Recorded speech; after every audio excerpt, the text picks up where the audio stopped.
I met a gypsy. It is hard, man. Like, I can't relate in any sense to what going to Phillip Island as Casey Stoner would be like. But I mean, I've even noticed, like, I can't go to a motocross track now pretty much anywhere. Like, the US would be fucking weird to go back for me now to go over there. But it is a pretty uncomfortable feeling. And like, I mean, I get when you said, and you're in an airport and you know people looking at you, and you like, it's pretty much the point now where like every time I go in an airport, they see the bun and they just know. They see the beard, they see the bun.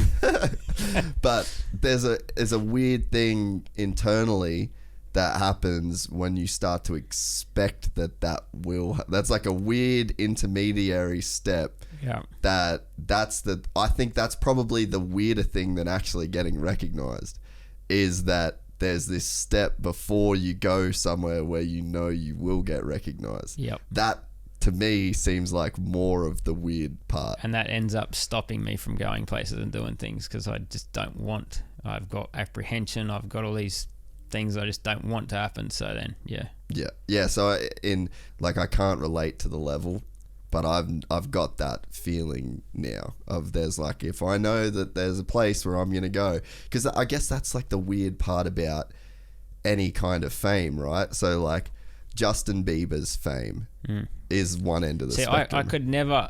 I cannot. So knowing more about people and, like I said, my anxiety now makes a lot of sense as to what I struggled with when I was growing up.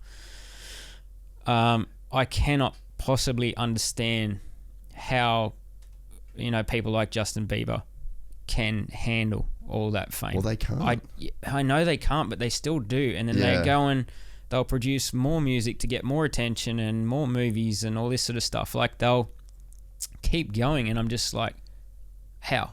Yeah. How can you deal with that? Like, it's just, their life to a certain degree is over. Yeah. So as much as everybody says, they're whinging, whiny, little this and that, it's like, well, everyone's made them famous because they're doing a bloody good job of what they're doing. Yeah. But at the same time, it's like they've just got no life. Yeah. And they're all like, they were spotted out on their super yacht or their private island. Like, damn right. Yeah. Yeah. I got the money to do that because everybody's just in your face. Like, I'm going as far away from everyone as I can, but they just never get to leave anymore. Every time they open a door, there's paparazzi there in their face. I can't understand how they can do that. But fair play to them. Well, the thing is, though, and it makes sense in your case, right? So, like, you were pretty much like 22 or 21 when you got like super famous, right? Yeah. It's weird because you'd think that same thing with like fame, right? You're like, oh, well, you wanted to be a fucking musician. Mm-hmm. It's like, okay, cool. So I send in this tape and then this one guy sees it, and then the next minute I'm making Baby and it goes on the radio, and I am now so famous that I can't go back. Yeah. And that's I think that's like the weird thing. You can stop there though and then let it teeter out. I wonder though, like I'm a guess maybe, but like I think that once you hit there's like a tipping point with fame to where like you can't come back from it in a sense. And I guess maybe it can grow, you can like grow out of it. Nelly kind of disappeared. Yeah, true. If you're looking at, big stars at a time, he's just gone, laid low, and he's really disappeared. We were thinking about him just the other day, just going like, he came on the radio. Like, I haven't heard this in a while. It's actually something I struggle with because so many people sit there and tell you to your face, it's like, well, this is your job. It's like, well, no, it's not my job. My job was racing motorcycles. Yeah. Being a public figure was not my job. Yeah. So this is where it's hard for me and where people can't understand. We are not actors and actresses and all this sort of stuff. Sorry, you're not allowed to say actress anymore. Probably a sexist comment. Yeah, fucking hell. So, yeah, I think it's hard. It was very hard for me because all I wanted to do was race bikes. Yeah. And unfortunately, it was the smallest part of my job in the end. Yeah. It was 5% of my job was actually riding a bike. And I'm like, where'd that ratio go wrong? Yeah. So that's quite tough for me to get my head around. And when you got people going, well, you know, this is your job, you know, you have to sign my autograph, you have to take a photo with me. Oh, I'm sorry, right now I'm just, you know, I've had a bad session, I've just come from a crash, literally going to the mobile clinic with a freaking dislocated shoulder or whatever, and they're trying to grab you for photos, and it's just like, hang on. It didn't sit that well with me. And so, yeah, people just always struggle to understand me, that I wasn't there to be famous. I wasn't there to be in the public eye. I just wanted to race bikes at the top level that I possibly could. So yeah, and it's one of those things where you could never understand it until you're in it. And it's one of those things that, yeah, I think there's like a tipping point that you reach to where like there's a certain level of fame where like you can't go back from it. And like even with Danny, like he's a super famous dude in Europe and in Australia, and until the Drive to Survive came out, he literally had like his pad in Hollywood and could just cruise around, and like he just wasn't famous there. Like you might get recognized. Airports are fucking crazy. If you're anyone that's ever done anything, you're stuck. And I don't know how I get recognized at an airport. I'm like, how the fuck would this work? Airports seem to be the place for it. But he's like, maybe at the airport I'd get recognized, but then everywhere else I'm fucking good. And then he said the first time he went back to LA after Drive to Survive drops, he's walking across the road, a dude rides a motorcycle across traffic, like fully across the road, to stop and take a selfie with him. It's just like the weirdest thing. And it's like, so I mean, in his case, he didn't do anything extra to get more famous. You know what I mean? It's just the show like, came out. There's no control that you have. And yeah, that weird little anxiety, like that's something I'm trying to not do, because let's be honest, like I've just got a fucking podcast, like it's not a big deal. And it's a microcosm. But that's the feeling where like anytime I get that where I'm like, oh, I know there's going to be, because man, and I went through it a little bit, like especially through COVID, once like we weren't going and doing anything, and then you started going out again, and then the podcast gets bigger through COVID. Yeah, and then all of a sudden I had to start thinking about it, and I literally stopped going to places because I didn't want to fucking talk about myself.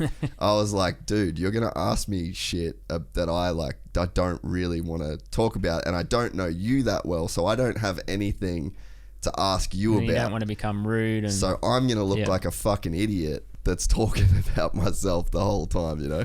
And then you get that feeling. So there's definitely some weirdness at play that is just like completely unavoidable at any level. And the problem as well is that we're living in a society where like everyone's trying to get famous. So like when anyone almost can get famous. It's a lottery system that we're in. Gosh, it's like freaking snail going across the table, go viral. I'm like, whoa.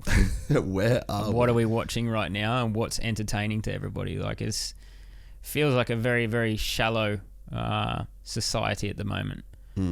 That we're literally just watching some stuff on screens that have no real depth to it, that's going viral, and people get, you know, ridiculously famous for it and all this sort of thing. But at the same time, it's the current climate. You know, I think I'd much rather watch or listen something that's got a bit of substance to it. It's like you know, music's getting so much shorter. Yeah. You know, we've gone from 5-minute songs back in the day to 3 minutes, now 2 minutes. I mean, we're going to end up with like literally one chorus done. Well, you see that now with TikTok. Okay. Yeah, and they literally make songs that are for that TikTok thing. And like, there's one song that's I really like it too, but it only goes for like 2 minutes. Yeah, because it was just one of those hit kind of TikTok songs. It's amazing. It's just, but if we've seen everything come around in circles, the mullet's back. Yep. You know, the mows are back and things like that. We've seen everything and all the trends go full circle. So, you know, who knows where we're going to end up. In for some 9-minute Pink Floyd style. There we go. You never know. We need that back. Hunter Lawrence is playing Tool. Happy went for 24 hours or something, didn't it? 24 hours of Happy. Nah, what was that? The song. What's his name? Pharrell Williams. Really? Shout out to Griff. Coming in clutch on that one. Wasn't it 24 hours of Happy or something like that? No, I did not know. Oh, it's a song that can basically yeah. just keep going, and they get different people to sing it. And yeah, right. I think it was something like that, or 12 hours. I can't remember exactly now. Probably would have seen it clipped in 15 seconds on Instagram. Exactly. It was just like little TikTok section. That's the crazy part of it, though, is that like you can say that you wanted to just race motorcycles at the highest level, but it's like that's the back, like it's just so unavoidable. Like that's a paradox, and like that's a paradox that only like you can either rationalize and come to grips with or not, and it just doesn't seem like there's a way around it. I think for me it was more that people needed to understand that I wasn't an dick. actor. Well, I could be. But I think Casey Stoner, not a dick. Really nice fucking guy, actually. Regardless of what you might think, I'm a dick. Didn't want to say anything. I think people to understand that I'm not just public property. Yeah, okay. I think that was more the problem. I think it's people in general need to realize that athletes are not out there like singer-songwriters, like actors and actresses who rely on attention, the public as a and the commodity. attention to get to the position they're in. We are athletes to get to the positions we're in. Yeah. And I think it would be a lot better if people understood that and went, okay, he's an athlete, he's not just a bit of public property. Yeah. That makes sense. That's the aspect that I think disturbs me, where people are just so expecting of you, to just be public property, and I'm like, well, I'm not. Yeah. And that's why sometimes things didn't go down that well. If you enjoyed this content, please like and subscribe. And to listen to the full 3-hour podcast, search Gypsy Tales in your favorite podcast platform or click the link in the description below. Gypsy Gang.